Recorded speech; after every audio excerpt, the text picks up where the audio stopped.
Olá, meu amigo, minha amiga, despachante de trânsito, operador do direito de trânsito. Bem-vindos mais uma vez ao canal da Via 1, um canal que foi desenvolvido com o objetivo de trazer informações relevantes a respeito do processo administrativo de multa, suspensão e cassação, fazendo com que a tua autoridade aumente nesse tema, que tu possa alcançar resultados melhores e faturar de verdade nessa área, que é a mais rentável e a menos explorada do direito de trânsito. Meu nome é Sandro Nunes, eu sou advogado de trânsito há 10 anos e sou despachante de trânsito pelo Detran do Rio Grande do Sul. E eu quero te trazer de forma descomplicada, sem juridiquês, as teses que eu uso no meu escritório para alcançar o sucesso dos meus processos, para que tu possa aplicar nos teus recursos administrativos, aumentando o teu faturamento, a tua credibilidade no assunto e crescendo junto para a gente conseguir o faturamento que realmente o despachante merece alcançar na carreira. Hoje a gente vai falar de advertência por escrito, que é uma penalidade que está lá no CTB, que pode ser aplicada ao condutor infrator, o condutor ou proprietário infrator. Então, essa advertência por escrito, por ser uma penalidade, ela está no rol de penalidades do artigo 256 do CTB, que traz, além da advertência por escrito, a possibilidade das penalidades de multa, suspensão do direito de dirigir, cassação da CNH, cassação da PPD, ou a obrigatoriedade em curso, a participação em curso de reciclagem. Então, hoje a gente vai tratar especificamente da advertência por escrito. A advertência por escrito é um benefício que o condutor ou proprietário infrator tem de não precisar pagar multa e de não ter a pontuação anotada no seu prontuário toda vez que ele sofrer, que ele cometer uma infração leve ou média, desde que atendidos alguns requisitos, uns pré-requisitos. Esses requisitos, eles são trazidos no artigo 267 do CTB. Então, a gente já tem dois artigos importantes aqui para a gente analisar quando o cliente chega com uma multa que poderia ter sido convertida em advertência por escrito e por algum erro da administração pública não foi.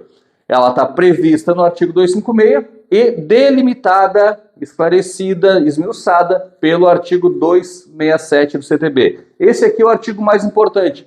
Ele traz os pré-requisitos para que o órgão autuador, a autoridade de trânsito, ela obrigatoriamente converta essa multa em advertência.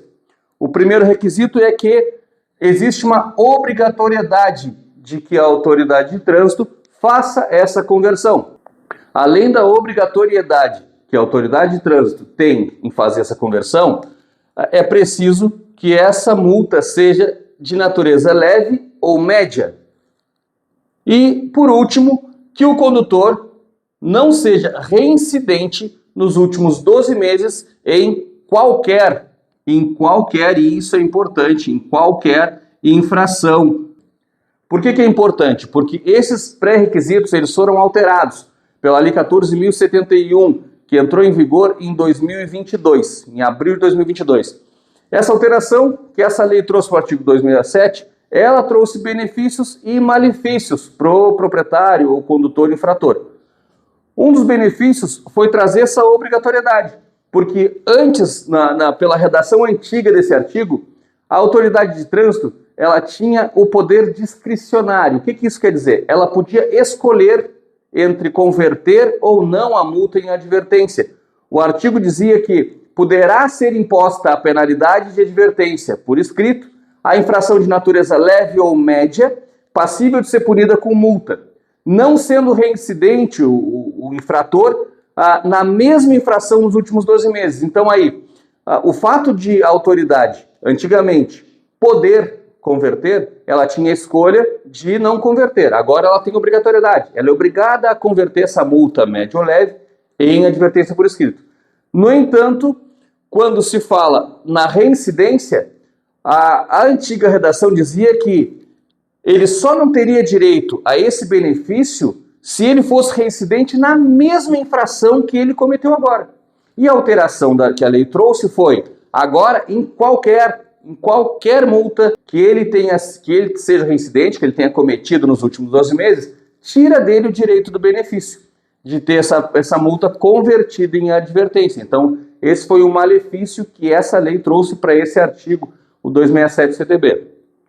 Então, pelo artigo 267, a multa vai ser convertida em advertência obrigatoriamente a autoridade tem a obrigação de fazer essa alteração, essa conversão da multa em advertência, sempre que o infrator não seja reincidente nos últimos 12 meses. Bom, para obrigar o cumprimento como fator garantidor de que essa autoridade de trânsito vai fazer essa conversão, o CONTRAN trouxe a resolução 918 de 22. E essa resolução, lá no seu artigo 10º, parágrafo 8º, ela diz que toda multa aplicada a um condutor infrator ou a um proprietário infrator, toda multa que puder ser convertida em advertência e não for, ela será anulada. Então, chegou lá no órgão, na autoridade de trânsito, uma infração de um condutor que é leve ou médio, e esse condutor não tinha cometido nenhuma infração nos últimos 12 meses. E a autoridade de trânsito, ao invés de converter em advertência por escrito e não aplicar a multa, ela não olhou os pré-requisitos, ela passou reto e aplicou a multa, mandou a notificação de autuação, o condutor não fez defesa prévia, então ele recebeu a notificação de penalidade, ele foi penalizado com a multa.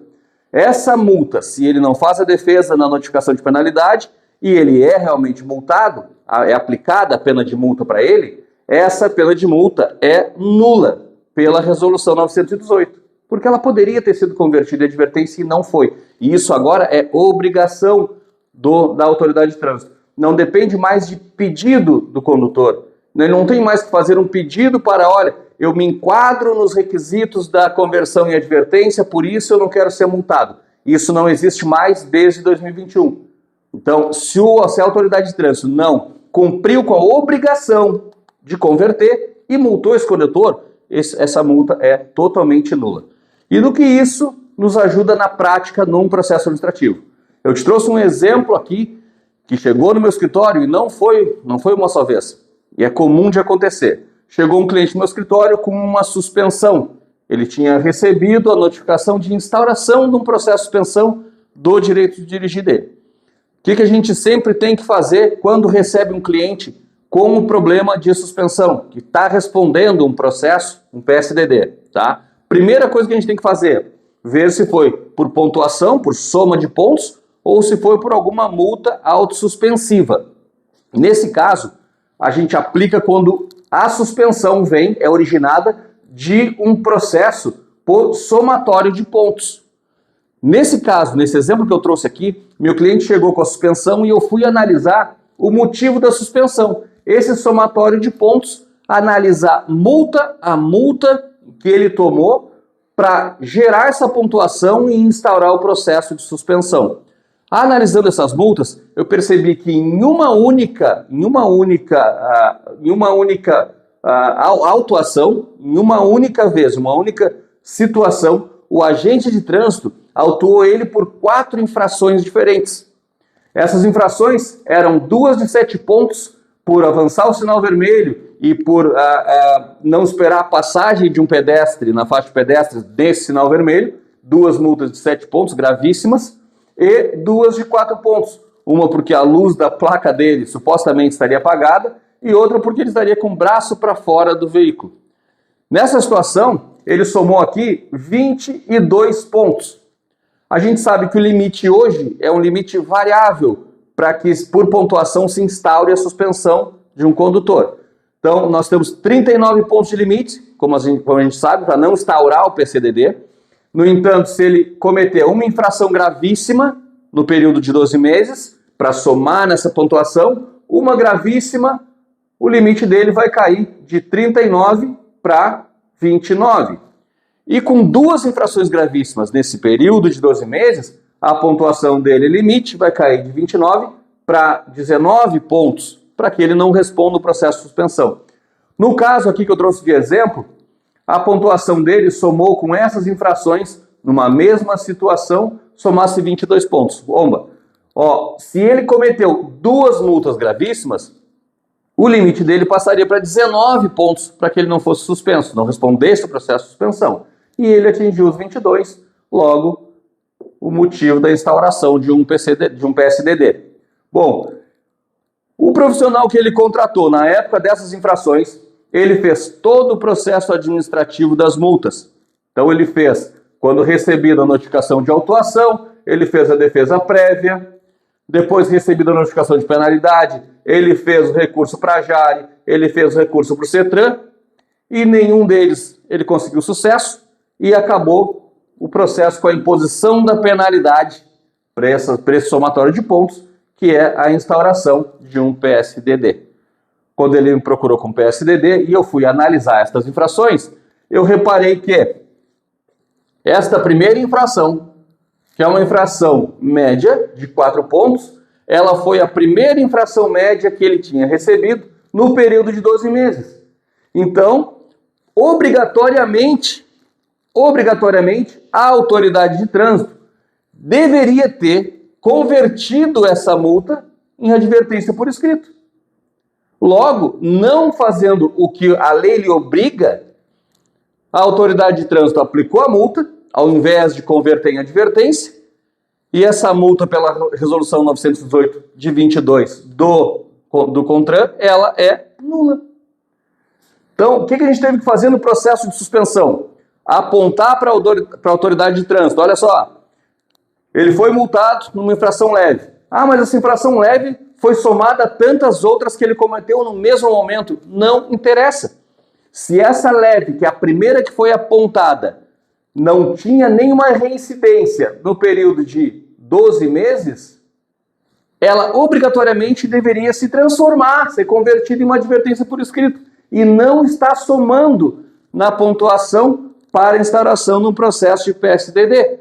Apontado isso no processo, eu peço a anulação dessa infração de 4 pontos, a recontagem dos pontos, que ele passaria para 18 ao invés de 22, dentro do limite de 19 pontos, logo anulado o processo de suspensão.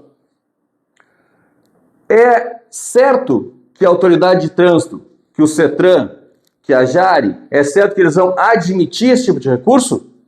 Pode ser que admita e pode ser que não admitam. Deveriam admitir? Com certeza, porque senão eles estão ferindo o princípio da legalidade. Como gestores, como agentes públicos, os atos administrativos, eles têm que ser regrados pelo princípio da legalidade. Eles só podem fazer aquilo que a lei determina. E quando essa multa não foi convertida em advertência, a administração pública não seguiu o princípio da legalidade e, pelo próprio CONTRAN, pela resolução do próprio CONTRAN, essa multa deveria ser anulada de ofício, quer dizer, sem provocação, sem que o condutor, o despachante precisasse dizer, ó, Detran, tu está errando aqui, eu preciso que tu faça o que a lei te obriga, no artigo 267, e converta essa multa em advertência. Eu não preciso fazer isso depois da alteração por essa lei 14.071, que alterou esse 267, trouxe essa obrigatoriedade, eu não preciso mais pedir essa conversão.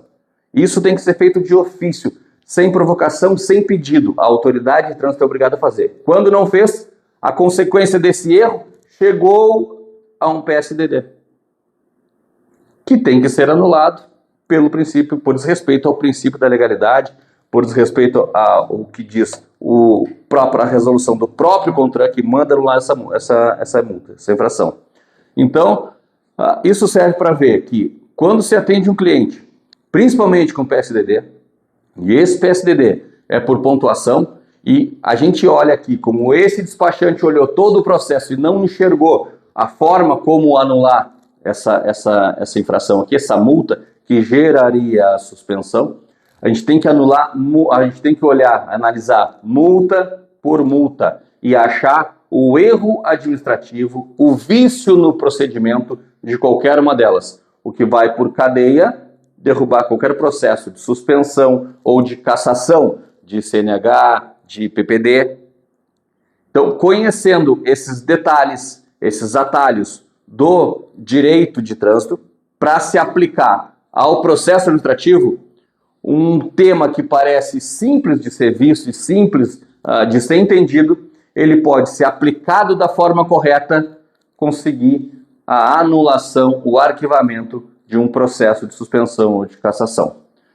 Pessoal, qualquer dúvida que tenha ficado, comenta aqui embaixo que eu vou responder, chama no direct no Instagram e eu vou te responder. E também posso te mandar materiais, modelos de defesa para tu basear o teu recurso também. E vamos trocando ideia, vamos trocando conhecimento para que a gente possa estar sempre evoluindo nessa nossa carreira de despachante de trânsito e especificamente de atuante, profissional atuante em recursos de multa, cassação e suspensão. Um grande abraço a todos e até a próxima.